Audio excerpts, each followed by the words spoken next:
మనం ధ్యానం చేసుకుంటా ఉన్నాం హాగరును గురించినటువంటి ప్రత్యేకమైనటువంటి తలంపులతో. అది ఈ వారం కూడా పోయిన వారము 13 వచనాల వరకు 8వ అధ్యాయము 21వ అధ్యాయము 8 నుంచి 13 వచనాలు మనము ధ్యానం చేశాం. ఇప్పుడు ప్రభు చిత్తమైతే అది ముగించాలని నేను ఆశపడుతున్నాను.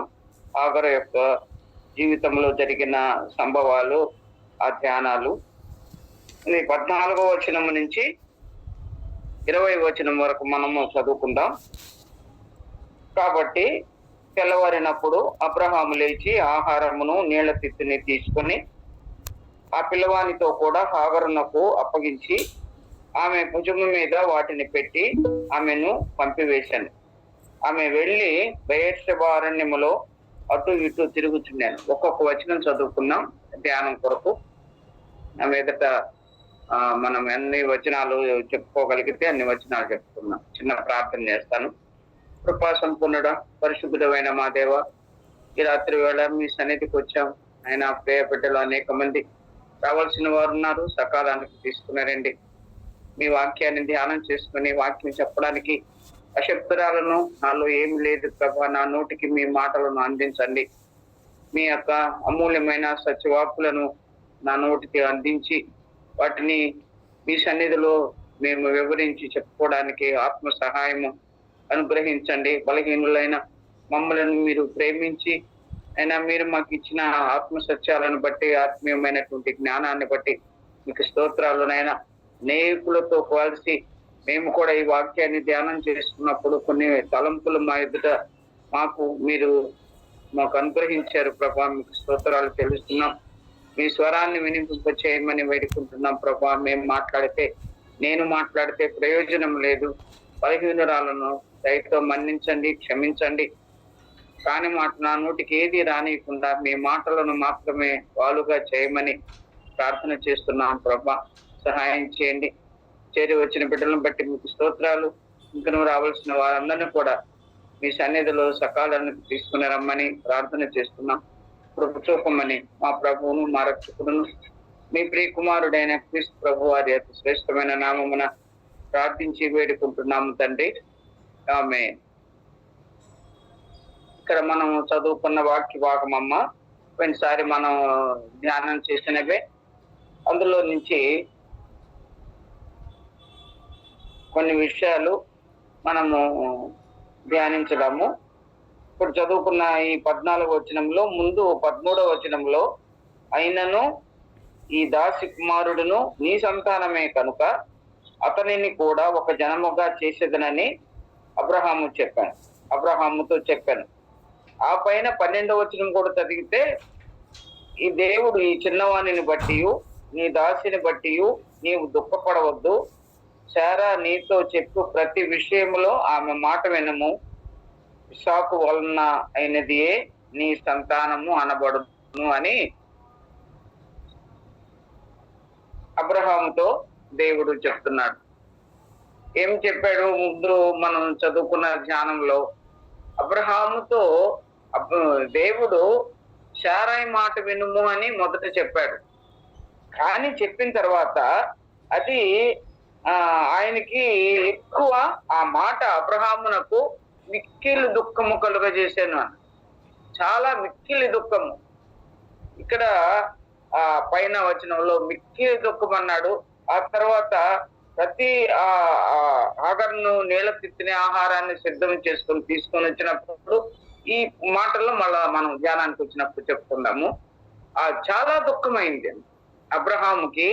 ఆ పిల్లవాడిని 14-15 సంవత్సరాలు ప్రేమించి ఆయన కుమారుడుగా ఉన్నాడు, తండ్రితోటి వారసుడుగా ఉన్నాడు. ఆస్తికి ఆ యొక్క భాగ్యానికి, అంటే అబ్రహాముకు ఉన్నటువంటి బహు సమృద్ధి కలిగిన వాడు, బహుభాగ్యవంతుడు. ఆయన ధన సమృద్ధి కలిగిన వాడు, అనేకమైనటువంటి పశు సంపద, గొర్రెల సంపద కలిగిన వాడు. 318 మంది దాసులు ఉన్నారు. దాసీలు ఎంతమంది ఉన్నారు? అంటూ బహుధనవంతుడు అబ్రహాము. కనుక అబ్రహాముకు కుమారుడుగా 15 సంవత్సరాలు ఇష్మాయిల్ ఉన్నప్పుడు చాలా సంతోషపడ్డాడు. ఆ వృద్ధాప్యంలో ఎవరు తోడు లేనప్పుడు కుమారుడిగా ఆయన దగ్గరకు రావడం, ఆయనతో సంభాషణ చేయడం, ఆయనతో సంతోషపడడం, ఆ ఆస్తినంతా చూసుకోవడం. 15 సంవత్సరాలు అంటే మంచి వయసు కదా! మంచి యవ్వన వయసు. బాలుడు బాల్యదనాల నుంచి యవ్వనంలోకి ప్రవేశించే సంవత్సరాలవి, టీనేజ్. కాబట్టి ఆ వయసు వరకు ఉన్నప్పుడు అతనిని మళ్ళా దేవుడేమంటున్నాడు, పంపించివేయి. ఈ సందర్భంలో నువ్వు శారాయి మాట వినుము. పోయినసారి విన్నాడు 16వ అధ్యాయంలో మనం చదివాం కదమ్మా. 16వ అధ్యాయము 1 నుంచి 16 వచనాలలో 2 భాగాలుగా మనం ధ్యానం చేశాం. అక్కడేమో శారాయి మాట అబ్రహాము విన్నాడు. ఇప్పుడు దేవుడే అబ్రహాముకి రెండవసారిగా శారాయి మాట, నీ భార్య అయిన శారాయి మాట వినుము అన్నాడు. దేవుడు కొన్ని సందర్భాల్లో బలహీనమైనటువంటి వారి ద్వారా కూడా దేవుడు కొన్నిసార్లు దేవుని పిల్లలకు కావచ్చు, మంచి విశ్వాసులైన వాళ్ళకు కావచ్చు, కొన్ని సందర్భాలలో ఆ విషయాలు తేటపరుస్తాడు. బలహీనులైనా కూడా వాళ్ళు కొన్ని సలహాలు మనకి ఇస్తుంటారు అన్నమాట. అవి మన కుటుంబ జీవితంలో చాలా బాగుంది, ఈ మాట చాలా బాగుంది, ఒక చిన్న సలహా బాగుందని పోయిన వారంలో మనం ధ్యానం చేసుకున్నాం. రాణి ఇచ్చినటువంటి నెబుకద్నెజరు రాజుకి, బెల్షస్సరు ఆ రాజుకి అన్న తల్లి అయిన రాణి ఇచ్చిన ఒక మంచి సలహా. నయమాను దగ్గర ఉన్నటువంటి ఆ చిన్న బాలిక ఒక మంచి సలహా తన యజమానురాలికి ఇచ్చింది. షోమ్రోన్లో ఉన్న ప్రవక్త దగ్గర నా ఏలిన వాడు ఉండాలని ఒక చిన్న సలహా ఇచ్చింది. అది ఆ కుటుంబంలో చిన్నవారైనా మంచి సలహా ఇచ్చారు. కాబట్టి అది వారికి ఆ కుటుంబంలో ఆ నయమాను భార్యకు చాలా యుక్తముగా తోచింది. ఆ రీతిగా పంపించడానికి, షోమ్రోన్లో ఉన్నటువంటి ప్రవక్త దగ్గరికి పంపించడానికి ఆమె సిద్ధపరిచింది భర్తని. అలాగే ఇక్కడ కూడా భార్య మాట వినుము, ఈ భార్య అయిన శారాయి మాట వినుము. ఈ దినాలలో మనం చాలా మంది చాలా సలహాలు ఇస్తా ఉంటారు కుటుంబంలో. కానీ ఆ కుటుంబంలో సలహాలు ఇచ్చేది కొంతమందికి నచ్చుతుంది, కొంతమందికి నచ్చదు. ఏది ఏమైనా మనము కుటుంబంలో ఒక స్థానంలో మనం ఉన్నాం కనుక ఒక సలహాని ఇస్తా ఉంటాం. అది వాళ్ళు పురుషులు తీసుకున్నా తీసుకోకపోయినా ఒక సలహా మాత్రం ఇస్తుంటారు. అది మంచిదైతే మంచిదే, కానీ కొన్ని సందర్భాలలో కొన్ని మంచివి కాదు. శారా అలాగే చేసింది మొదట. అందుకని రెండవసారిగా దేవుడు ప్రత్యేకంగా ఈ విషయంలో శారాయి మాట వినుము అని చెప్పాడు. మంచిది, మంచి ఆలోచన దీని కుమారుని దాసిని, దీని కుమారుణ్ణి వెళ్ళగొట్టుమని చెప్పింది. అది అబ్రహాముకు మిక్కిలకు దుఃఖం కలుగు చేసింది కనుక ఆయన పంపిస్తాడో లేదోనని మరలా దేవుడు అబ్రహాముతో మాట్లాడుతున్నాడు. చూద్దాము. మిక్కిలి దుఃఖం కలుగు చేశాను, ఈ చిన్నవాణిని బట్టి, ఈ దాసిని బట్టి నీవు దుఃఖపడవద్దు అంటున్నాడు. ధైర్యం తెచ్చుకోమంటున్నాడు. దుఃఖపడవద్దు, ఇస్సాకు వలన అనేది నీ సంతానమే, కానీ అయినను అన్నాడు 13వ వచనంలో, అయినను ఈ దాసి కుమారుడును నీ సంతానమే కనుక అతనిని కూడా ఒక జనముగా చేసేదను అన్నాడు దేవుడు.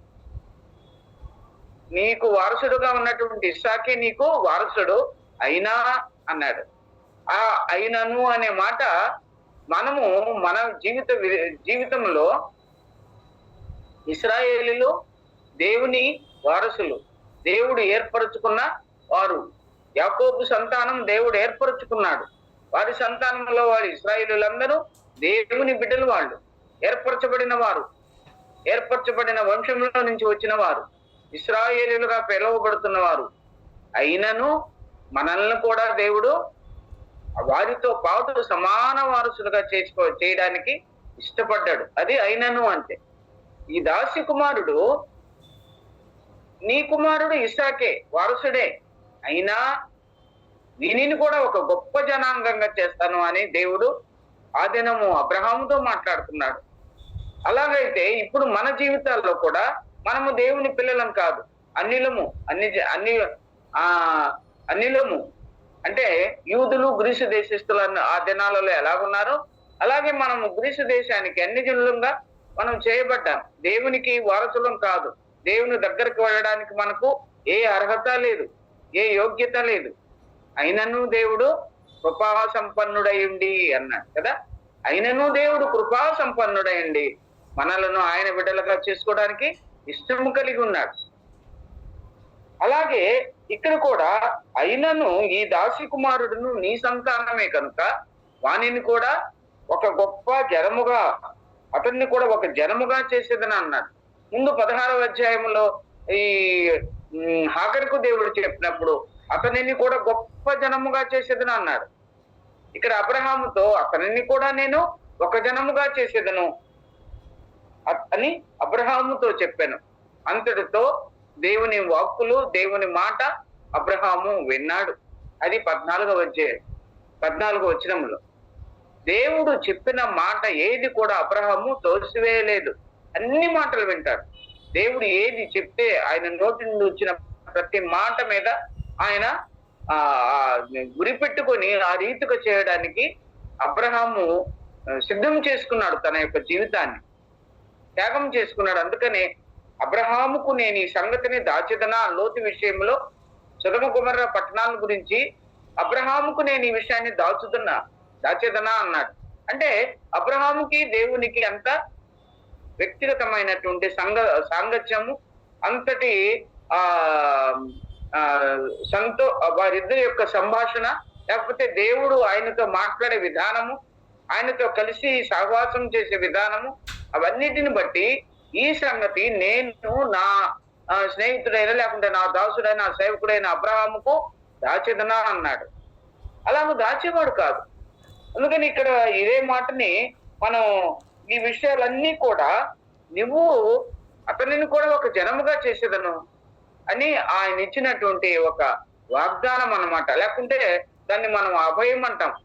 నువ్వు దిగులు పడవద్దు, నువ్వు దుఃఖపడవద్దు, నువ్వు మిక్కిలి దుఃఖపడుతున్నావు, ఇష్మాయేల్ని పంపించి వేయమని చెప్పిన మాట నీకు చాలా దుఃఖం కలిగింది, కాబట్టి ఆ విషయంలో నువ్వేం దుఃఖపడవద్దు.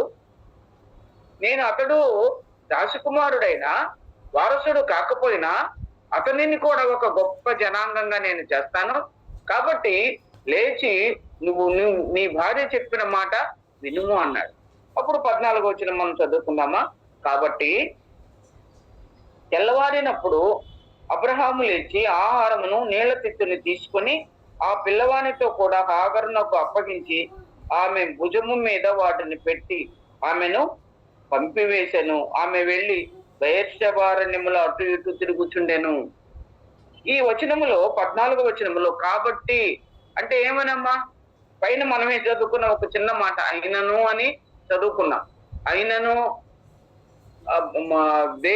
దేవునికి దూరస్తులము అయిన మనలను ఆయన కృపా వాత్సల్యతను బట్టి ఆయనకు సమీపస్తులుగా చేసినటువంటి ఆ ప్రియ ప్రభు అయినను అని మనం దాన్ని మనకు వినియోగించుకుంటున్నాం. ఇక్కడ ఏమంటుందంటే 14వ వచనంలో కాబట్టి అంటే దేవుడు మాట్లాడిన మాటలను బట్టి, దేవుడు ఆయనకు ధైర్యం ఇచ్చిన దానిని బట్టి, దేవుడు ఆయన దుఃఖపడిన దాన్ని బట్టి, అబ్రహాము దుఃఖపడుటను బట్టి, కాబట్టి ఇప్పుడు మరలా ఆయన ఏం చేశాడు, సంపూర్ణంగా దేవునికి విధేయుడయ్యాడు. అబ్రహాము సంపూర్ణంగా ఆయనకి విధేయుడయ్యాడు. ప్రతి విషయంలో దేవుడు ఏది చెప్పాడు అది తప్పకుండా పాటించేవాడు అబ్రహాము. 21వ అధ్యాయంలో ఈ భాగాలు ఉన్నాయి.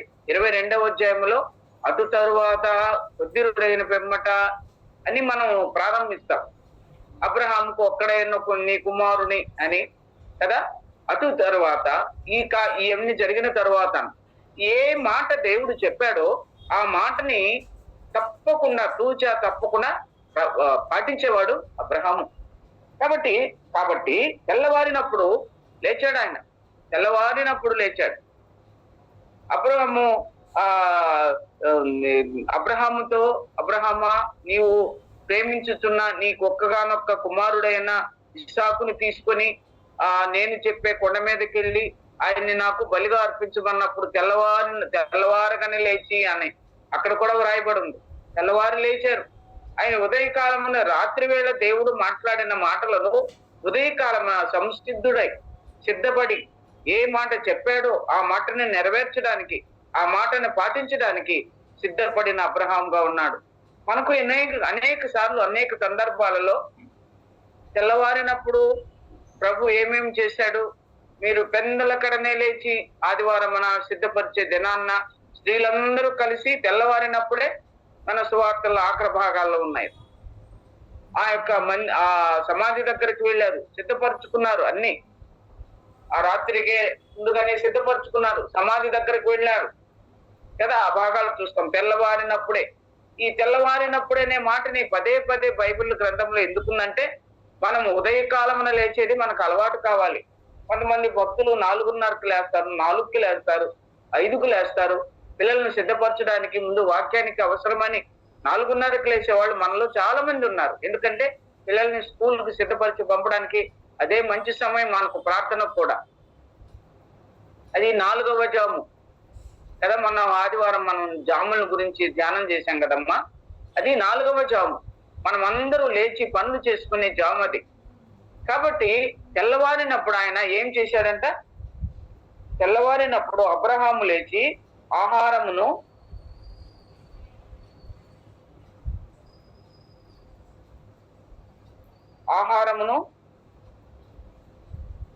నీళ్ల తిత్తిని తీసుకొని ఆ పిల్లవానితో కూడా హాగరునకు అప్పగించి ఆమె భుజము మీద పెట్టి ఆమెను పంపివేశను అన్నాడు కదా. ఆమె తెల్లవారినప్పుడు ఆహారమును నీళ్లు సిద్ధం చేశాడు. ఇప్పుడు ఎక్కడికి వెళ్తుంది హాగరు? ఎక్కడికి వెళ్తుంది? ఎక్కడికి వెళ్ళాలో? ఒకవేళ తన యొక్క స్వజనులు ఉన్నారు కదా ఐగుప్తులో, అక్కడికి వెళుతుందేమో. ఐగుప్తు దేశానికి వెళుతుంది.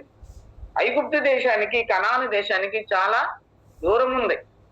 మనము ఆ దూరాల గురించి ఇప్పుడన్నీ చెప్పడానికి సమయం కాదు. రూతు గ్రంథాన్ని మనం ధ్యానం చేసినప్పుడు, రూతు గ్రంథంలో అక్కడ ఉన్నటువంటి బెత్లెహేము నుంచి మోయాబు దేశానికి వెళ్ళడానికి కొద్ది దూరం, 25-30 మైళ్ళు దూరం ఉందంట. ఆ కొద్ది దూరానికి వెళుతున్నాము. ఈ కరువు అయిపోయిన తర్వాత తిరిగా మళ్ళా మనము దేవుడు దర్శించినప్పుడు మరలా మన దేశానికి వస్తామని. ఇది దగ్గరే కదా, మన దేశాన్ని ఆనుకుని ఉంది. మన దేశానికి మధ్యలో మోయాబు మైదానం ఉంది. ఆ మైదానం దాటితే మనం మోయాబు దేశానికి వెళ్ళిపోతామని, దగ్గర స్థలం అని వెళ్ళారు వాళ్ళు. ఎవరు? అబీమెలెకు, నయోమి, వారికి 2 కుమారులు. కానీ ఇక్కడ ఈ ఐగుప్తు నుంచి చాలా దూరం నుంచి వీళ్ళు కనాను దేశంలో ఉన్నారు, అబ్రహాము వాళ్ళు. అందుకని చాలా దూరం ఉంది. ఆయనకి ఎంతవరకు సిద్ధపరచగలడో, ఎంతవరకు అది ఉండగలదో అంత ఆహారాన్ని నీళ్ళని సిద్ధపరిచి ఆమె భుజము మీద పెట్టెను అన్నాడు. మనము భుజం మీద పెట్టింది, ఎక్కువగా ఆహారాన్ని భుజం మీద పెట్టింది ఎవరిని? మనమమ్మా బోయజు. ఆ రాత్రి వేళ ఆ పాదంలో దగ్గరకు వచ్చినటువంటి ఆ రూతుకి ఒట్టి చేతులతో తన అత్త ఇంటికి వెళ్లకుండా ఆయన ఏం సిద్ధం చేశాడు? 6 కొలల ఎవలను సిద్ధం చేసి ఆమె భుజము మీద పెట్టాను. ఆమె దుప్పటి పట్టుకుంది. తన దుప్పటి పట్టుకోగా ఆ దుప్పట్లో కొలిచి 6 కొలల ఎవలను ఆ దుప్పట్లో పోశాడు. అదంతా చుట్టి కట్టి ఆమె భుజము మీద పెట్టాడు. ఆహారాన్ని సిద్ధం చేశారు. అది ఇశ్రాయేలుల మర్యాద, వారి దేవుని మర్యాద. వారు అనాది కాలంలోనే వారికి దేవుడిచ్చినటువంటి ఒక గొప్ప ఆశీర్వాదాలు. అబ్రహాంతో మొదలుపెట్టి ఆఖరి మనం ఆ ఇశ్రాయేలు చరిత్ర అంతటిలో కూడా రాజుల గ్రంథంలో ఉంది, 2వ రాజుల గ్రంథంలో అనుకుంటా. వారి దేవుని మర్యాద నేర్చుకున్నట్లుగా కొంతమంది యాజకులను ఆ దేశానికి పంపించారంట. అశ్షూరు రాజు, అశ్షూరు వాళ్ళు చెరగొనిపోయినప్పుడు వాళ్ళు కూడా వారి యొక్క అలవాట్లను వాళ్ళు అలవాటు చేసుకున్నారు. అబ్రహాము దగ్గర కనాను స్త్రీ హాగరు, ఐగుప్తీయురాలైనటువంటి హాగరు ఉన్నప్పుడు వారి అలవాట్లు నేర్చుకుందంట శారా కూడా. నాకు ఇంకా పిల్లలు కలగలేదు, నువ్వు నా భర్త దగ్గరికి వెళ్ళు అనేటువంటి అలవాటు, ఆ సాంప్రదాయాలు అక్కడ ఆమె 10 సంవత్సరాల పైన అక్కడ ఉన్నట్టుగా కొన్ని గ్రంథాల్లో ఉంది. ఆ అలవాట్లు నేర్చుకుందాం. అవును, మనం ఎక్కడ ఉంటున్నామో ఆ అలవాట్లో నుంచి మనం ప్రత్యేకించబడిన వారంగా ఉండాలి. వారు ఐగుప్తు స్త్రీల వంటి వారు కారు అని నిర్గమకాండంలో హెబ్రీల గురించి వ్రాయబడి ఉంది. వారు ఐగుప్తు స్త్రీల వంటి వారు కారు, వారు ఒక ప్రత్యేకమైన జనాంగం. ఎస్తేరు గ్రంథంలో కూడా ఉంది, వారి విధులు సకల జనుల విధులకు వేరుగా ఉన్నవి. వారు ఈ ప్రతిమకు లేకపోతే హామానుకు మొరుక్కేవారు కారు వాళ్ళు అని, వారు ఒక ప్రత్యేకమైన వారి విధులు సకల జనుల విధులకు వేరుగా ఉన్నవి అని వ్రాయబడింది. నేను యూదుడను కనుక ఆ పని చాలని అన్నాడు. వారి ఒక ప్రత్యేకమైన జనాంగం. కాబట్టి ఇక్కడ కూడా మనం చూస్తే ఆమె భుజము మీద పెట్టి ఏంది ఆహారము నీళ్లు. ఈ మాట మీద నాకు కొంత నేను ధ్యానం చేసుకున్నప్పుడు పూర్వం ఆసాపు కీర్తన 78వ కీర్తనలో ఒక చిన్న మాట ఉందమ్మా. 78వ కీర్తన, ఆహారం అరణ్యములో వారికి అంటాడు. అరణ్యములు ఎక్కడ? అది 78 కీర్తన 16, 25వ వచనంలో ఉంది చూడండి. బండలో నుండి ఆయన నీటి కాలువలను రప్పించెను, భోజన పదార్థములను 25వ వచనము 2వ లైన్. భోజన పదార్థములను ఆయన వారికి సమృద్ధిగా పంపెను. అరణ్యములో వారు సణుక్కుంటున్నారు, నీళ్లు లేవంటున్నారు, ఆహారం లేదంటున్నారు. కానీ దేవుడు వారికి సమృద్ధిగా ఇస్తున్నంట. బండలో నుండి ఆయన నీటి కాలువలను రప్పించెను, నదుల వలె నీళ్లు ప్రవహింపచేసెను. సమృద్ధి ఆహారాన్ని కూడా దేవదూతల ఆహారాన్ని నదులు భుజించడాన్ని పైన వ్రాసి 2వ లైన్లో భోజన పదార్థములను ఆయన వారికి సమృద్ధిగా పంపిస్తున్నాడు. ఆకాశపు వాకిండ్లను విప్పి పట్టజాలను విస్తారమైన ఆహారాన్ని, కూరేళ్లను అన్నిటినీ వాళ్ళకి సమృద్ధిగా, వాళ్ళకు వ్యక్తమయ్యేంత వరకు, వాళ్ళు విసుగుపడేంత వరకు ఆహారాన్ని వాళ్ళకి సమృద్ధిగా కురిపించాడు. అలాగే అబ్రహాము కూడా తన యొక్క హాగరు తనకు పుట్టిన కుమారుడైన ఇస్మాయిల్ని పంపించి వేసేటప్పుడు వారికి ఆహారమును నీళ్లను సిద్ధపరిచి వారిని అప్పగించి, పిల్లవాడిని హాగరునకు అప్పగించాడు. ఇప్పుడు ఈ పిల్లవాడి బాధ్యత, బరువు, భద్రత, ఆ బిడ్డ యొక్క క్షేమము, సంక్షేమము ఇవన్నీ కూడా హాగరుకి అప్పగించాడు. ఆ బిడ్డ యొక్క జీవితాన్ని, యవన కాలంలో ఎలాగో జీవించాలో ఇవన్నీ కూడా అబ్రహాము హాగరుకు అప్పగించి పంపించి వేయమని చెప్పాడు కనుక అలాగ ఆయన చేశాడు. అన్ని జాగ్రత్తలు చెప్పి పంపించి వేసి ఉంటాడేమో.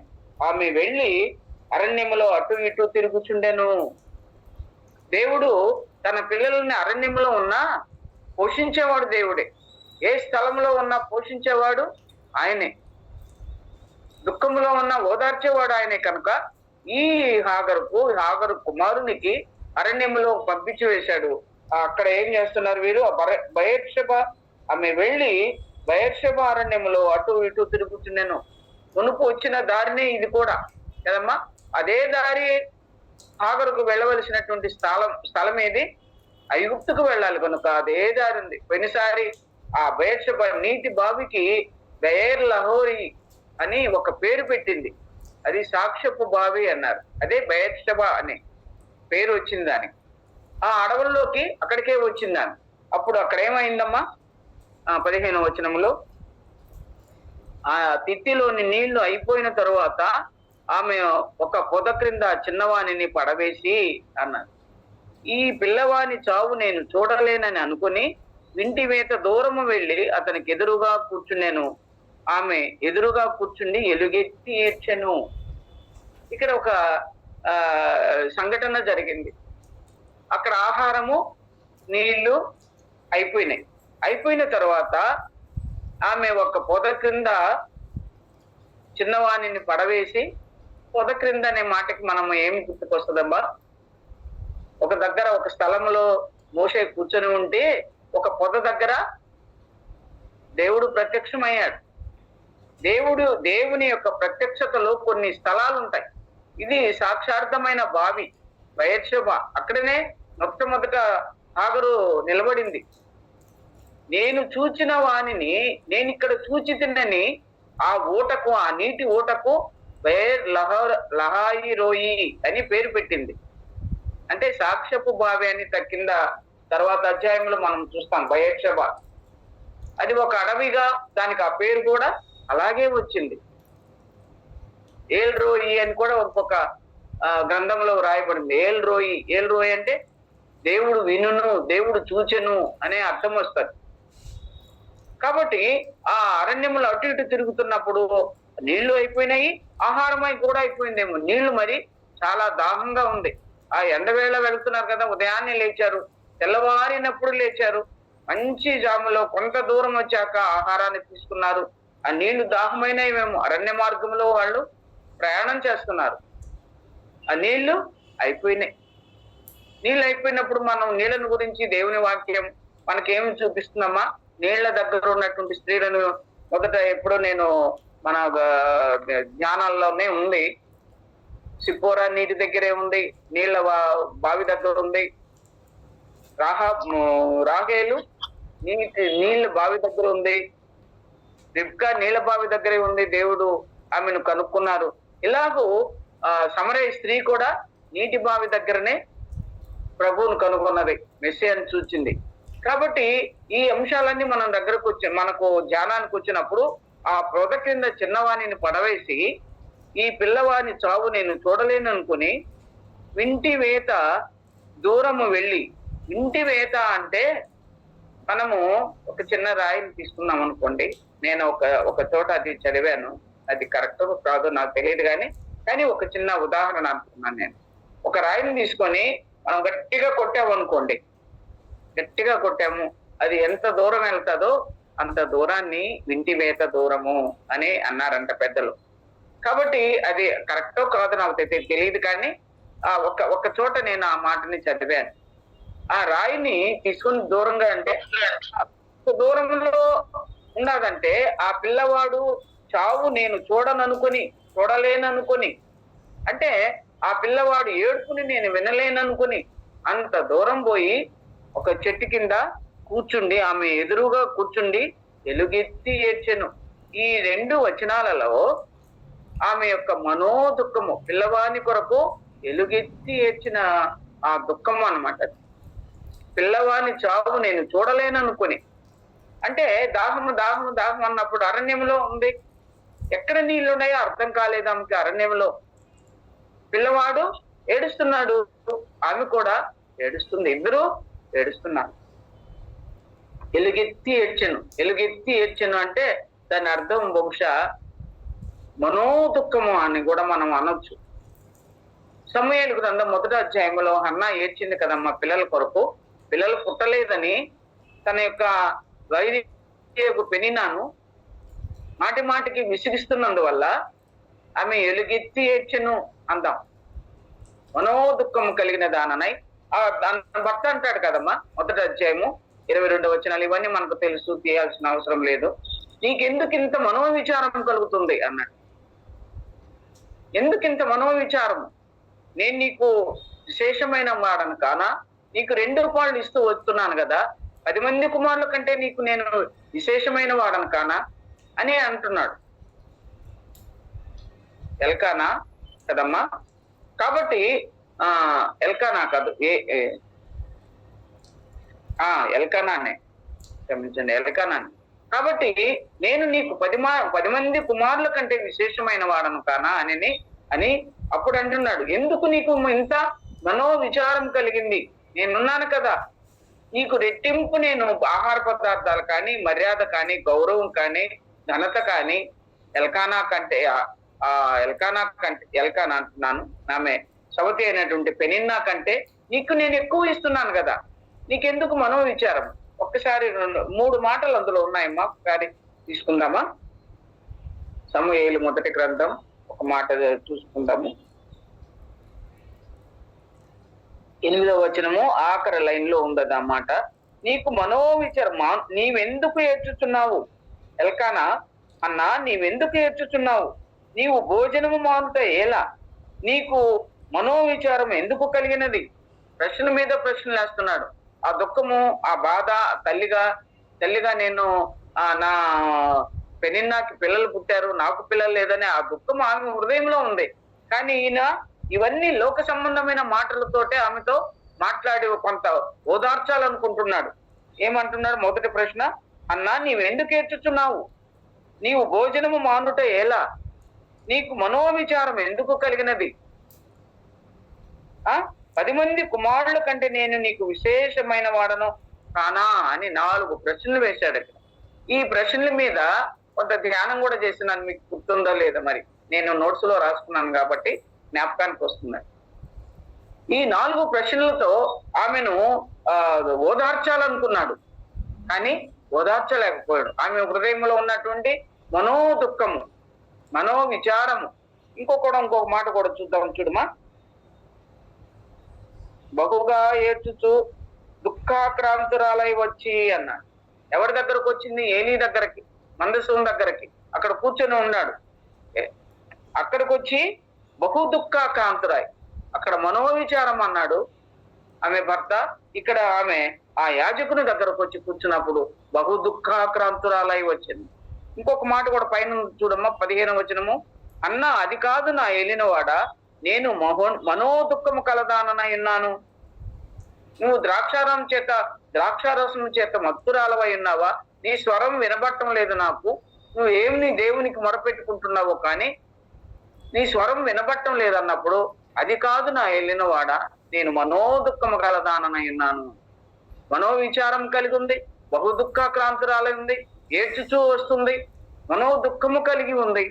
ఇవన్నీ కూడా హన్నా జీవితంలో తన యొక్క పిల్లల కొరకు ఎంతో దుఃఖపడుతుంది. పిల్లలు కావాలని, సంతానం కావాలని. ఆమె గొడ్రాలుగా ఉంది, సంతానం కావాలి. అదే దేవుని పిల్లలమైన మనము దేవుని కొరకు అనేక మందిని, నేను ఇంతమందిని కంటిని, నాకు బహుగా ప్రసవ వేదన కలుగుతున్నదని పౌలు అంటారు. మాటి మాటికి వాడు ఏదైనా దారి తప్పిపోతే ఆయనకి బాధ, దుఃఖము. ఇంతమందిని నేను కన్నానని, నేను కనిన నిజమైన కుమారుడు అంటాడు. బంధకములలో నేను కనిన నా కుమారుడు ఉనేసిం అన్నాడు. కాబట్టి దేవుని సన్నిధికి ఒక ఆత్మను తీసుకొని వస్తే అది మనకు మన సంఖ్యలో మన మన దాంట్లో లెక్కలో రాస్తారంట. మరి నేను ఎంతమందికి చెప్పాను, నా వాక్యం ద్వారా ఎవరో రక్షించబడ్డారో మరి నాకైతే తెలియదు. కానీ వ్యక్తిగతంగా యవనస్తురాలుగా ఉన్నప్పుడు చాలా మందితో మాట్లాడాను. కొంతమంది తీర్మానం కూడా చేసుకున్నారు. సాక్ష్యాలు కూడా చెప్పినప్పుడు నేను విన్నాను, వారి సాక్ష్యం చెప్పినప్పుడు. కాబట్టి దేవునికి స్తోత్రము. దేవుని మాటలు ఎవరు వింటారో అవన్నీ కూడా మన లెక్కలో చేర్చబడతాయి. అలాగే ఈ హన్నా విషయంలో కూడా ఎంతో దుఃఖపడుతుంది కుమారుల విషయం, సంతానం కొరకు. ఇంక మనం మళ్ళా చూద్దాం. చూడండి, ఇర్మియా గ్రంథములో న్యాయాధిపతుల్లో ఒక మాట ఉంది చూడమ్మా. దేవుడు వారిని హెచ్చరించినప్పుడు, న్యాయాధిపతులు మొదటి 2వ అధ్యాయము తీసిన వాళ్ళు ఉంటే కొంచెం చదవండమ్మా. న్యాయాధిపతులు 2వ అధ్యాయం 4-5 వచనాలలో ఉంది. యెహోవా దూత ఇశ్రాయేలీయులు అందరితో ఈ మాటలు చెప్పగా జనులు ఎలుగెత్తి ఏడ్చిరి. కోటికి బోకీం అను పేరు పెట్టబడను. అక్కడ వారు ఇశ్రాయేలీయులు యెహోవా దూత ఇశ్రాయేలీయులందరితో ఈ మాటలు చెప్పగా అన్న. ఏం మాటలు చెప్పారు? ఆ పైన యెహోవా దూత ఇలాగూ చెప్తుంది, నేను మిమ్మల్ని ఐగుప్తు నుండి రప్పించాను, మీ పితరులకు ప్రమాణం చేసిన దేశానికి మీరు వచ్చారు, మీకు వాగ్దాన దేశంలోనికి మీరు ప్రవేశించారు, ఇక్కడ అంతా సమృద్ధిగా ఉంది, అనేక మంది శత్రువులు నేను జయించాను.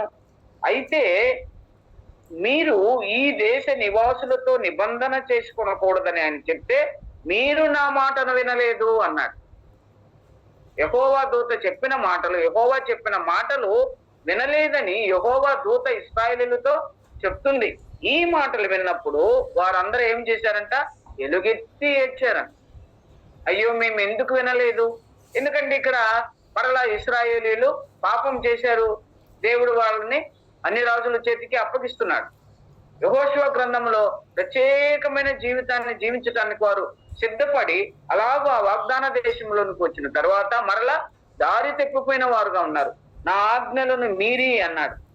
ఐగుప్తులో నేను నీతో చేసిన నిబంధనను నేను ఎన్నడూ మేరని అనుకున్నారు, కానీ మీరు ఈ ఆజ్ఞ ఇచ్చితిని, కానీ మీరు నా మాట వినలేదు అన్నాడు. ఆయన మాట విననందువల్ల వారికి వచ్చిన శ్రమలను గురించి యెహోవా దూత వారితో హెచ్చరించి చెప్పినప్పుడు వారందరూ ఏమన్నారమ్మా? యెహోవా దూత ఇశ్రాయేలీయులందరితో ఈ మాటలు చెప్పగా జనులు ఎలుగెత్తి ఏడ్చిరి.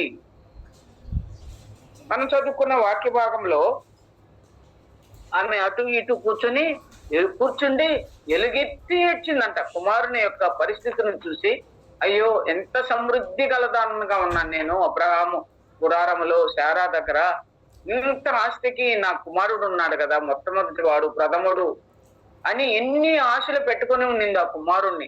ఇప్పుడు ప్రాణాపాయ స్థితిలో దాహం అవుతుంది, నీళ్ళు ఎక్కడ కనపడలేదు, అరణ్యంలో ఉంది, దారి తెన్ను లేనటువంటి స్థితిలో ఉంది. ఇప్పుడు ఆమె ఏం చేస్తుంది? వెలుగెత్తి దేవుని మాట వినడం వల్ల వెలుగెత్తి వచ్చిన ఉన్నారు. ఇంకా కూడా చూడండి, ఇంకొక రెఫరెన్స్లు నేను జ్ఞాపకం చేస్తాను. ఇర్మియా గ్రంథం 31వ అధ్యాయము 15వ వచనములో ఒక మాట, రాహేలు తన పిల్లల విషయమై ఓదార్పు పొందనొల్లక, అది ఉంది, ఆ మాట చదువుతారా? రాహేలు ఇర్మియా గ్రంథంలో జ్ఞాపకం చేశాడు. అది 15వ వచనం. అమ్మా 15వ వచనం చదువు అమ్మా. 16. యెహోవా ఇలాగ సెలవిచ్చుచున్నాడు, ఆలకించుడి, రామాలో అంగలార్పును మహారోదన ధ్వనియు వినబడుచున్నది. రాహేలు తన పిల్లలను గుర్చి ఏడ్చుచున్నది. ఆమె పిల్లలు లేకపోయినందున ఆమె వారిని గుర్చి ఓదార్పు పొందనల్లుకున్నది. చాలు చాలు. ఆమె పిల్లలు లేనందువల్ల ఓదార్పు పొందనల్లుకుందంట. ఈ ఇర్మియా గ్రంథంలో రాసిన ఈ ప్రవక్త ఈ మాటలు ఎక్కడ రాహేలు తన పిల్లల విషయమై వచ్చిందని మనం రాహేలు, తామారు, తర్వాత లేయాని గురించి మనం ధ్యానం చేసినప్పుడు నిన్న ఒకసారి జ్ఞాపకం ఉందమ్మా నాకు. తామారు మన రూతు గ్రంథంలో ఆఖరిలో స్త్రీలు ఉన్నారు కదా, వారిని మనం ధ్యానం చేసుకున్నాం ఒకసారి ఒక భాగంలో. అప్పుడు నేను ఈ విషయాలు కూడా మనం ధ్యానానికి వచ్చినాయి. రాహేలు ఎందుకు ఏడుస్తుందంటే, ఆమె ఎఫ్రతా మార్గ మధ్యములో బెనోనిని కని దుఃఖపుత్రుడని పేరు పెట్టి మరణించింది రాహేలు. ఆయన చూసి, యాకోబు చూసి, నా కుడి చేతి పుత్రుడని పేరు పెట్టుకున్నాడు. బెన్యామీను చీల్చునట్టి సింహములాగా. ఆయన పేరుకి అర్థాన్ని తర్వాత మనం ఆదికాండంలో చూస్తాం. అంత బలవంతుడు బెన్యామీను అని నా కుడి చేతి పుత్రుడని యాకోబు పేరు పెట్టుకున్నాడు. నా దుఃఖపుత్రుడు అని బెనోని అని పేరు పెట్టి మరణించింది. ఆ మార్గ మధ్యంలో, ఎఫ్రతా మార్గ మధ్యంలో ఆమె సమాధి చేయబడింది. అక్కడ ఒక స్తంభాన్ని నిలబెట్టాడు.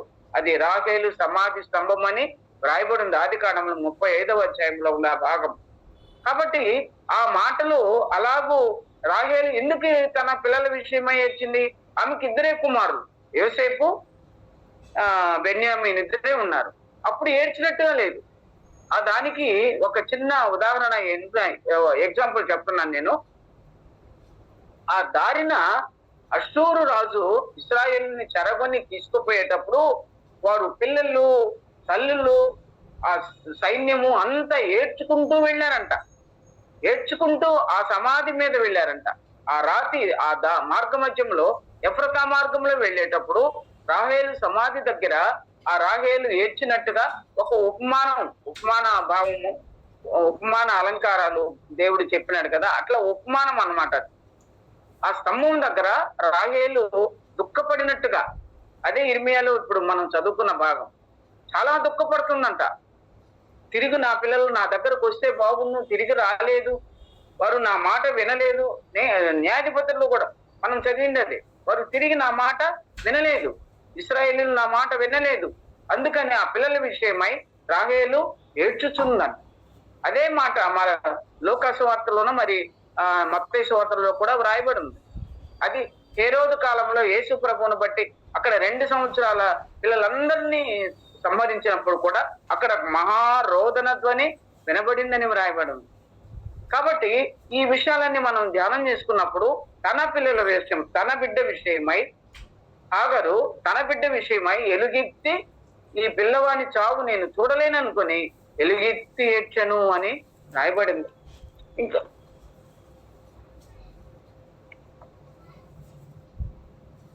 ఇంకా విలాప వాక్యంలో మనకు బాగా తెలిసిన భాగము 2వ అధ్యాయము 19వ వచనంలో, నీ పసిపిల్లల ప్రాణం కొరకు తీయద్దులేమ్మా. అది మనకు బాగా అలవాటైన వాక్య భాగాలు కదా. నీవు లేచి రేయి మొదటి జామున యెహోవా సన్నిధిలో కన్నీళ్లు విడిచినట్టుగా నీ పసిబిడ్డల ప్రాణం కొరకు ఆయన తట్టు నీ చేతులను ఎత్తుము. ఆయన తట్టు మన చేతులు ఎత్తాలి. ఆమె ఎలుగెత్తి ఎట్లా ఏడ్చిందో ఆగరు, అలాగే మన పిల్లల కొరకు, మన పిల్లల క్షేమం కొరకు, వారి భద్రత కొరకు, వారు దేని మీద ఆకలికొని ఉన్నారు, ఆహారం, ఆత్మీయమైన ఆహారం కొరక, ఆ దాహమైనటువంటి ఆ నీళ్లు కొరక. అదే యెషయా గ్రంథంలో ఒక మాట అంటాం కదమ్మా, దప్పికొనిన వారలారు 55వ అధ్యాయం 1వ వచనములు, తప్పికొనిన వారులారా నీళ్ల యొద్దకు రండి అన్నాడు. ఆయన దగ్గరికి రమ్మన్నాడు. సమరయ స్త్రీ కూడా దాహమైనప్పుడు ఆ నీళ్ల దగ్గరకు వచ్చింది. ఆమెతో జీవజలాలను గురించి దేవుడు యేసు ప్రభు ఆ విస్తరించి మాట్లాడినట్టుగా మనం చూస్తాం ఆ అధ్యాయం అంతా కూడా, 4వ అధ్యాయం. కాబట్టి ఎలాంటి దాహం కలిగి ఉన్నారు, ఎలాంటి ఆకలి కొని ఉన్నారు మన పిల్లలు, ఏ విషయాల్లో వారు అసంతృప్తిగా ఉన్నారు, అవన్నీ మనం గమనించాలని ప్రభు ఈ మాటలు వ్రాయించి పెట్టున్నాడు. ఈ విషయంలో ఏది వారికి ఇష్మాయేలుకు అవసరమో అది దాని కొరకు ఆమె ఎలుగెత్తి దేవుని సన్నిధిలో ఏడుస్తుంది. మరి మన పసిపిల్లల ప్రాణం కొరకు మనం ఎలాగూ ఏడవాలి? ఆయన తట్టు మన చేతుల్ని ఎత్తుకోవాలంట. ఒకవేళ పండుకొని ఉన్నామా, మంచం మీద ఉన్నామా, మన చేతుల్ని ఆయన తట్టు ఎత్తాలి, మన ముఖము ఆయన తట్టు ఎత్తాలి. ఆకాశం వైపు చూసి సొలొమోను ప్రార్థన చేశాడు. అలాగూ మనము ఆయన తట్టు ఎత్తాలి. ఇంకా చూడమ్మా. దేవుడు నన్ను చూచు వరకు నా కన్నీరు, 3వ అధ్యాయం 49వ వచనములో, దేవుడు నన్ను చూచు వరకు నా కన్నీరు కారుచున్నది. విలాపవాక్యముల్లోనే ఆయన ఆమె తట్టు చూసేంత వరకు కన్నీళ్లు విడుస్తుంది. ఒక స్త్రీ కావచ్చు, పురుషుడు కావచ్చు, ఎవరైనా కూడా వాళ్ళకు వచ్చిన శ్రమలలో బట్టి కన్నీళ్లు కారుస్తుంటే ఆ కన్నీళ్లు ఆయనకి కనపడాలంట. దావీదు కూడా అంటాడు కదా, నా కన్నీళ్ళన్నీ నీ బుడ్డిలో, నీ కవిలలో, నీ బుడ్డిలో దాచబడి ఉన్నవి, అవి నీ కవిలలో కనబడును కదా అన్నాడు. కవిల అంటే పుస్తకం ఆయన కింద ఫుట్నోట్లో ఉంది. దావీదు కన్నీరు కార్చి ఏడ్చాడు. ఆయనకు వచ్చిన శ్రమలు ఏ భక్తునికి రాలేదు. అన్ని శ్రమలలో ఆ కన్నీళ్ళన్నీ కూడా ఒక బుడ్డిలో దాచాడంట దేవుడు. దాచిపెట్టుండవు నా కన్నీళ్ళన్నీ కూడా, అవి నీ కవిలలో కనబడ, అంటే పుస్తకంలో కూడా మనం ఎన్నిసార్లు కన్నీరు కార్చామో, ఎన్నిసార్లు ప్రార్థన చేసామో ఆ కన్నీళ్ళంతా వ్రాయబడి ఉన్నాయి. అందుకనే నా కన్నీళ్లు దేవుడు చూసేంత వరకు కదమ్మా, దేవుడు నన్ను చూచు వరకు నా కన్నీళ్ళన్నీ ఆపుతున్నాడంట ఆ తల్లి. కాబట్టి మన పిల్లల కొరకు మనం ఎలాగో వారి యొక్క దేవుని కృప కొరకు, దేవుని యొక్క సాంగత్యంలో, సన్నిధిలో, సహవాసంలో ఉండాలని మన పసిపిల్లల కొరకు మనం, మన పిల్లలు పెళ్లిళ్ళయ్యి పెద్దవారైనా మనకు మన పిల్లలే వాళ్ళు కదా, వారి కొరకు మనం ప్రతినిత్యము ప్రార్థన చేసే వాళ్ళంగా ఉన్నారు. తర్వాత చూడమ్మా, మనము మన పాఠానికి వద్దాము. 16వ వచనం చదివాం కదా, 17వ వచనం చదువుకుందాం. దేవుడు ఆ చిన్నవాడిని మొరను వినెను. అప్పుడు దేవుని దూత ఆకాశం నుండి హాగరుని పిలిచి, ఆగరు నీకేమి వచ్చినది, భయపడకుము, ఆ చిన్నవాడున్న చోటు దేవుడు వాని స్వరము వినియున్నాడు. ఏమి వచ్చింది నీకు? ఎందుకు భయపడుతున్నావు? ఎందుకు ఇక్కడ ఈ అరణ్యంలో నువ్వు ఏడుస్తున్నావు?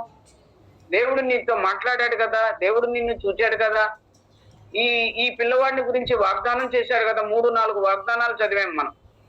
వీడు పెద్దవాడవుతాడు, గొప్పవాడవుతాడు, రాజుల వంశాలు కూడా ఇతనిలో నుంచి వస్తాయి, గొప్ప జనాంగంగా నేను ఆశీర్వదిస్తాను, అతని అడవి గాడిద వంటి మనుష్యుడు, చాలా అంటే పౌరుషం కలిగిన వాడని, సహోదరుల మధ్య నివసించేవాడని ముందుటి భాగంలో మనం మొట్టమొదటి 16వ అధ్యాయంలో హాగరుతో చెప్పిన మాటలు దేవుడు ఎలాగో ఆశీర్వదించిన తర్వాత, భయపడకు, నీకేమొచ్చింది, నేనున్నాను కదా అని అభయమిచ్చే దేవుడుగా ఉన్నాడు. మన కష్ట పరిస్థితుల్లో, మన శ్రమల కాలంలో దేవుడు మనకు తోడుగా ఉండేవాడు. ఆఖరి భాగంలో కూడా అదే ఉంది. కాబట్టి దేవుని యొక్క కృప, ఆ చిన్నవాడు మన మొరని దేవుడు వినేవాడు. ఆ పిల్లవాడి మొర నేను విన్నాను, వాని స్వరము విన్నాను. తర్వాత 2వ అధ్యాయంలో ఉంది, 2వ వచనంలో కూడా ఈ చిన్నవాడున్న చోటు వాని స్వరము విని ఉన్నాడు అన్న.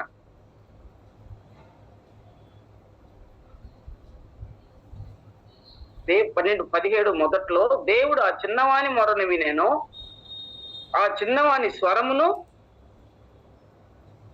విని ఉన్నాడు. 2 మాటలు ఉన్నాయి అక్కడ. దేవుడు ఆ చిన్నవాని మొరను విన్నాడు, ఆయన ఆ పిల్లవాని స్వరము విన్నాడు. మనము ఈ చిన్నవాని యొక్క మొరను విన్నదంటే ఇశ్రాయేలు మొర విన్నాడు, నీ మొర విన్నాడు, రేయి మొదటి జాము లేచి వాళ్ళ ప్రార్థన విన్నాడు, నీతిమంతుల మొర విన్నాడు. అనేకమైన సందర్భాలలో ఆయన మన మొరలు వింటూనే ఉన్నాడు. ద్వితీయోపదేశ కాండము, నిర్గమ కాండము, తర్వాత నిర్గమ కాండంలో అనేక చోట్ల ఇశ్రాయేలీలు వారు కన్నీరు కార్చి మొరపెట్టినప్పుడు దేవుడు వారి మొరను విన్నాడుగా ఉన్నాడు. ఆ తర్వాత వాని స్వరమును విని, స్వరము ఉండే దగ్గర అనేక సందర్భాల్లో లేదు, కానీ రెండు చోట్ల మాత్రమే ఆమె ఆ పదాన్ని రాశారు.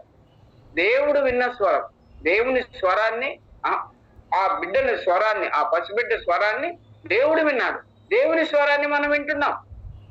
ఒకేసారి అబ్రహమా అబ్రహమా అని పిలిచాడు, విన్నాడు. అది ఆదాముని పిలిచాడు, ఆదామా ఎక్కడున్నావని దేవుడు పిలిచాడు. ఆదాము కూడా దేవుని స్వరాన్ని విన్నాడు, అబ్రహామును దేవుడి స్వరాన్ని విన్నాడు. కానీ ఇక్కడ మనం చూసిన ఈ భాగంలో ఆ చిన్నవాని స్వరాన్ని దేవుడు విన్నాడంట. ఏడుస్తున్నాడు, దాహం అవుతుందని ఏడుస్తున్నాడు, ఆకలిగా ఉందని ఏడుస్తున్నాడేమో, దాహం అవుతుందని ఏడుస్తున్నాడేమో. ఆ చిన్నవాని స్వరము విన్నాడు. ఏ స్థితిలో నువ్వు ఉన్నా నీ స్వరాన్ని దేవుడు వింటాడు. అలాగే హేబెలు యొక్క స్వరం ఎక్కడి నుంచి, ఆది కాండం 4వ అధ్యాయంలో హేబెలు యొక్క స్వరం ఎక్కడుందమ్మా? భూమిలో పాతేశాడు, చంపేసి కయ్యను. అక్కడ నుంచి ఆ స్వరము దేవునికి వినపడుతుందంట. అలాగైతే మన స్వరాలు దేవునికి వినబడుతున్నాయా? మన పిల్లల కొరకు మనం చేసే ప్రార్థన, మన స్వరం కూడా వినబడతాయి. ప్రతి ఉదయమున నీ కంఠ స్వరం నాకు వినబడుతున్నది అని. కీర్తనల గ్రంథము 5వ అధ్యాయం అనుకుంటానమ్మా, కీర్తనలు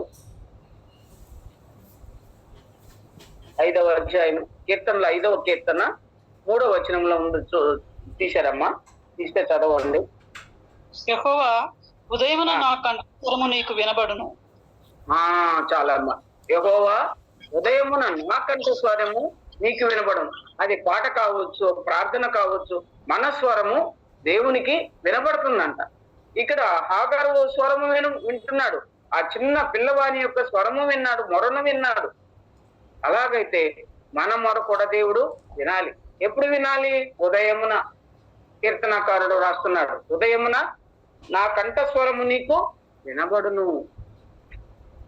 తర్వాత చూద్దాం, చూడమ్మా, అదే వచనంలో, తర్వాత వచనంలో దేవుడు వాని స్వరము విని ఉన్నాడు, నీవు లేచి ఆ చిన్నవాణ్ణి లేవనెత్తి నీ చేత పట్టుకునుము, వాని గొప్ప జనముగా చేసేదనని ఆమెతో చెప్పాను.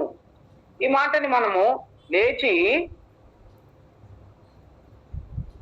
నీవు లేచి ఆ చిన్నవాణిని లేవనెత్తి నీ చేత పట్టుకొనుము. ఇక్కడ 3 పదాలు ఉన్నాయి. ఇక్కడ పోయిన మంగళవారము దేవుని మందిరానికి వెళ్ళినప్పుడు అక్కడ కూడి వచ్చిన స్త్రీలు, మేము ఒక 9 మంది 10 మంది వచ్చాము, చాలా తక్కువ మంది వచ్చారు.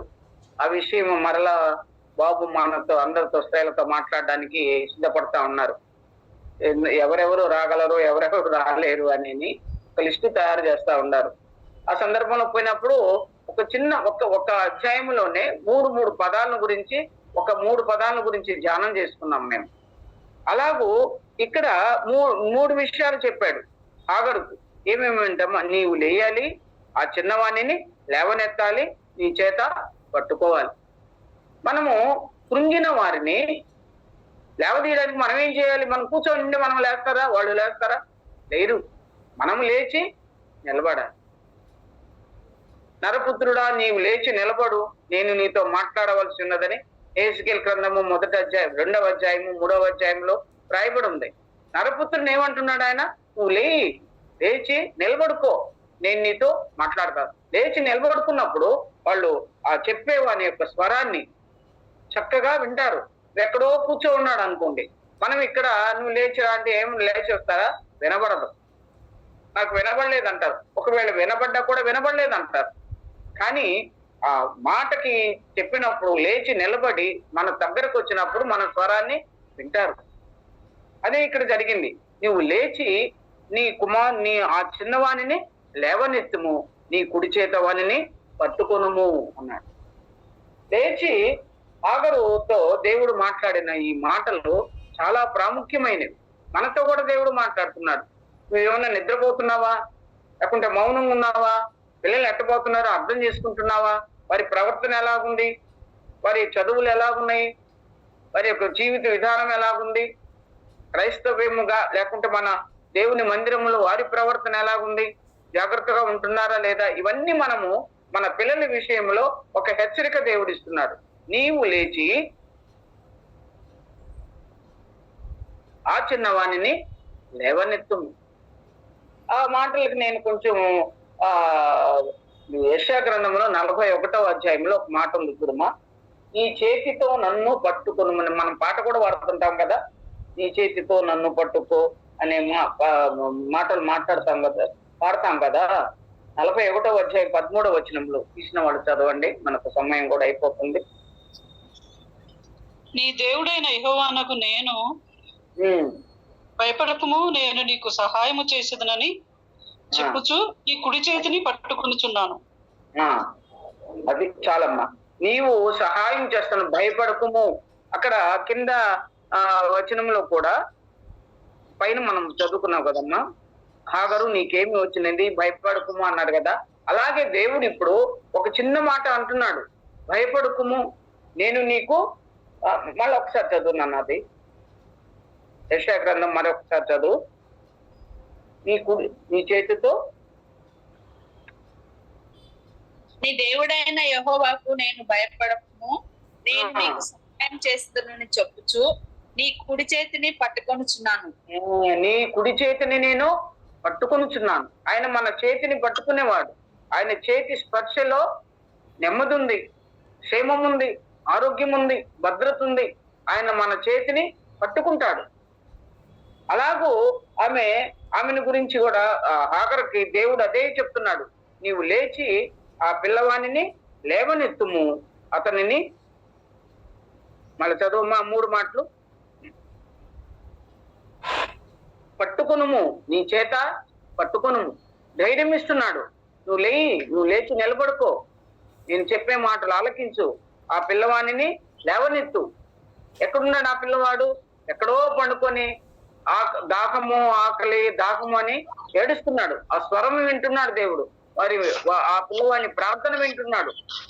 కాబట్టి నువ్వు లేచి, ఈమె కూడా వాడు ఏడుస్తున్నాడని ఈమె కూడా ఏడుస్తుంది. ఎలుగెత్తి వచ్చింది దేవుని వైపు తన యొక్క తలను ఎత్తి. దేవుడు ఆమె యొక్క ప్రార్థన విన్నాడు, ఆ చిన్నవాని మొర విన్నాడు, ఆ చిన్నవాని స్వరం విన్నాడు. ఇప్పుడు దేవుని దూత, నీవు లేచి ఆ చిన్నవాణిని లేవనెత్తి నీ చేత పట్టుకునుము, వానిని గొప్ప జనముగా చేసేదను. ఇందాక మనం చూసాం కదమ్మా.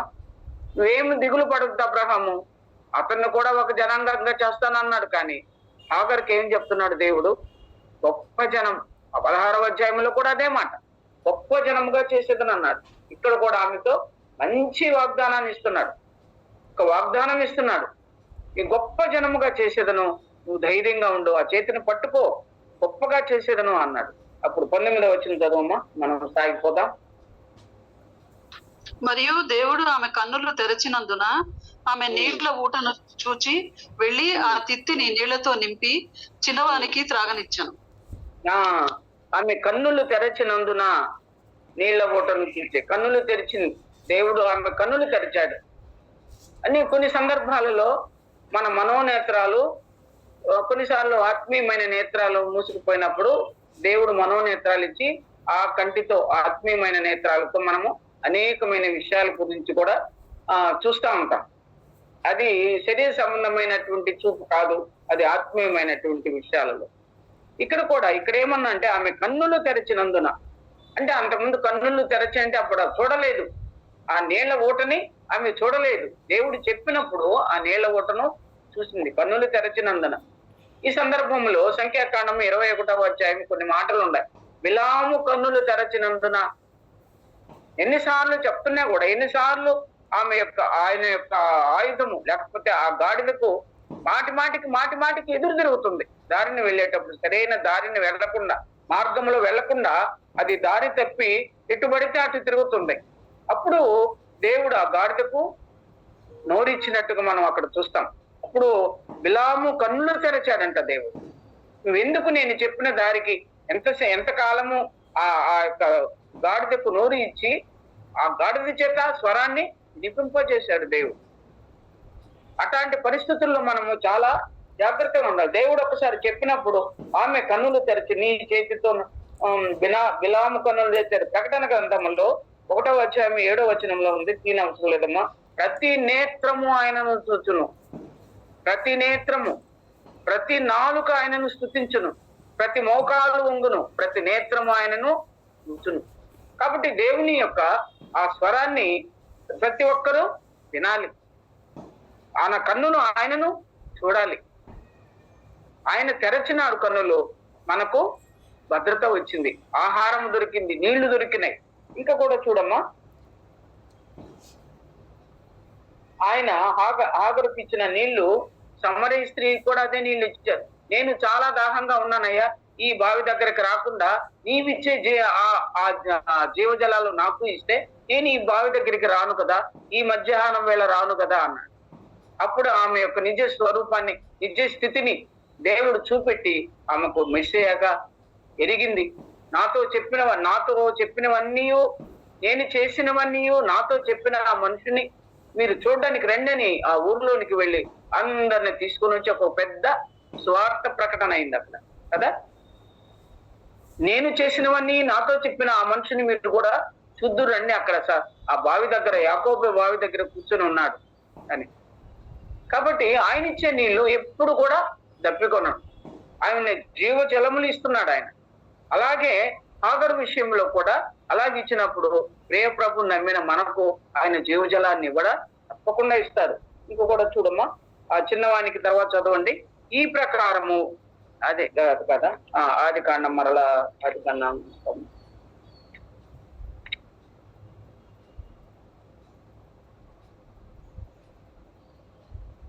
కన్నులు తెరచినందున ఆమె నీళ్ల ఓట చూచి వెళ్ళి ఆ తిత్తిని నీళ్లతో నింపి చిన్నవానికి త్రాగనిచ్చాడు.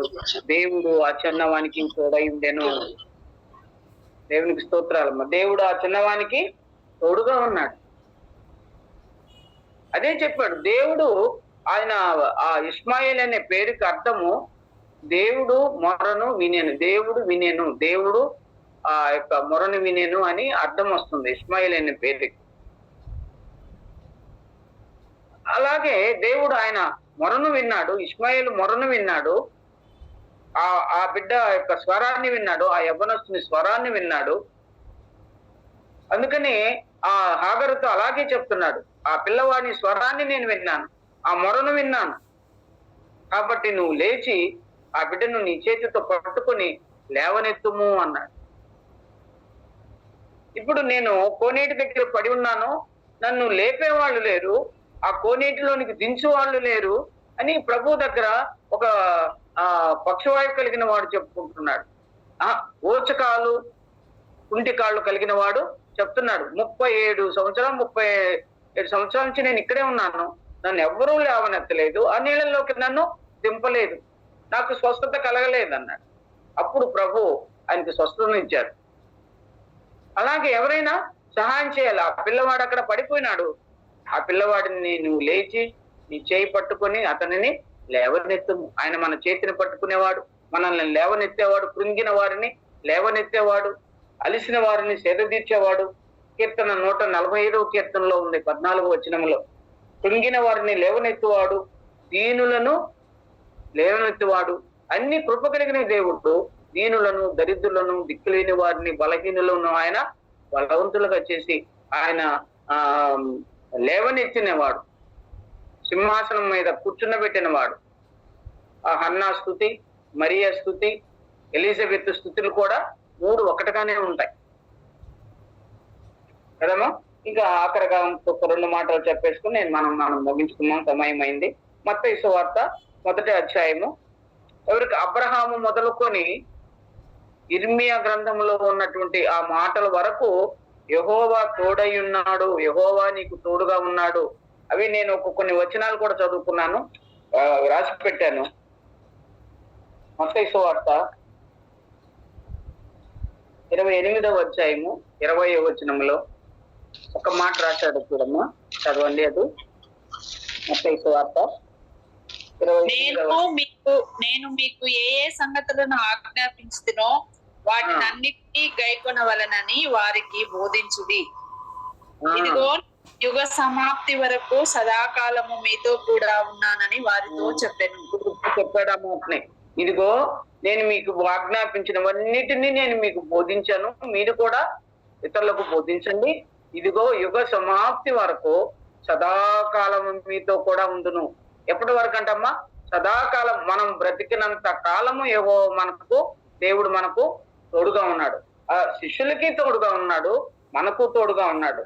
ఇంకా అసలు మత్తయి సువార్త 1వ అధ్యాయం 22వ వచనంలో ఆయన పేరేంటి? యెహోవా మనకు తోడని అర్థం వచ్చేటువంటి ఇమ్మానుయేలు అని పేరు పెట్టుదువు అన్నాడు. అది యెషయా గ్రంథం 7వ అధ్యాయంలోనే ఉంది ఆ మాట. ప్రవక్తల ద్వారా పలకబడిన మాట ఈ మత్తయి సువార్తలో రాయబడి ఉంది, నెరవేరిపోదు. ఆయనకు ఇమ్మానుయేలు పేరు పెట్టుదు. ఒక పేరేమో రక్షకుడని యేసు అని పేరు పెట్టుదు అన్నారు. అదే తర్వాత 2వ లైన్లో ఆయనకు ఇమ్మానుయేలు అని పేరు పెట్టుదు అన్నారు. ఇమ్మానుయేలు అని పేరుకు భాషాంతరమున ఏమని అంటమ్మా? దేవుడు మనకు తోడు. దేవుడు మనకు తోడుగా ఉన్నాడు, సదాకాలము తోడుగా ఉంటాడని శిష్యులకు బోధించాడు దేవుడు. ఇప్పుడు మనకు కూడా సదాకాలం మనతో ఉంటాడు. ఇంకొక మాట కూడా చూద్దాం, చూడమ్మా. రోమా పత్రిక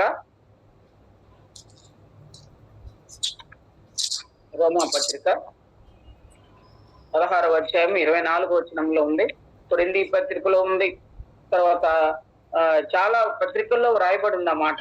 కానీ ఇది ఒకటి రెండు మాత్రం మనం చూసుకుందాం.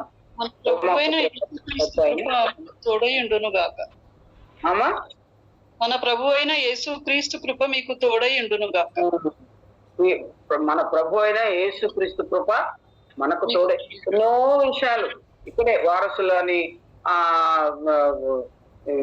హాగరు పిల్లలు, తర్వాత శారా పిల్లలు అని వారసులు, దేవుని వారసులు అని మనం ఈ రోమా పత్రికలోని 8వ అధ్యాయము 12వ అధ్యాయం ఇవన్నీ మనం చదువుకున్నాం కొన్నిసారి. అక్కడ ఆఖరి భాగంలో ఆ పత్రిక అంతా రోమీలకు రాసి పౌలు ఆఖరిని ఏమన్నాడు? ప్రభు అయిన యేసు క్రీస్తు కృప మీకు తోడైండును గాక అన్నాడు. పరిశుద్ధులందరికీ శుభమని చెప్పి రాయినదని ప్రారంభంలో రాస్తారు. ఆఖరిలో దేవుని కృప మీకు తోడైండును గాక, సదాకాలము తోడైండును గాక. అది ఆశీర్వాదకరమైన మాటలు. ఇంకా 1 కొరింథీ పత్రిక, 2వ కొరింథీ పత్రిక అన్ని తీయబడలేదు, కానీ ప్రేమ సమాధానం అనేటువంటి అవి మనకు తోడుగా ఉంచుతా అంట సదాకాలం. అదొక మాట చదువుమ్మా, ముగించేస్తాను.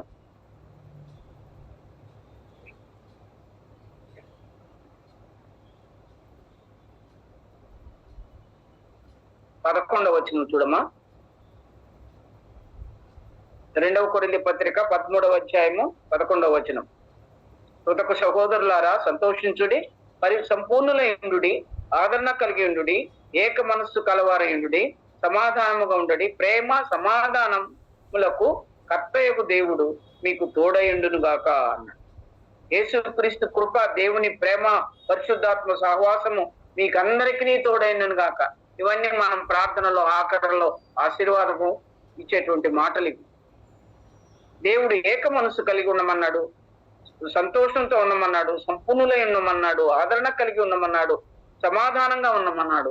అయితే ఆఖరిలో ప్రేమ సమాధానములకు కర్తయగు దేవుడు మీకు, ప్రేమకు సమాధానానికి కర్తయగు ప్రభు, కృపకు కర్త అయినటువంటి ప్రభు సదాకాలం మీకు తోడైండును గాక. పరిశుద్ధాత్మ సహవాసమును మీకందరికీ తోడైండును గాక. అలాగూ దేవుడు మనకు తోడుగా ఉండాలని ప్రభు మనకు ఇచ్చిన ఈ మాటలను బట్టి దేవుడు మనల్ని ఆశీర్వదించును గాక.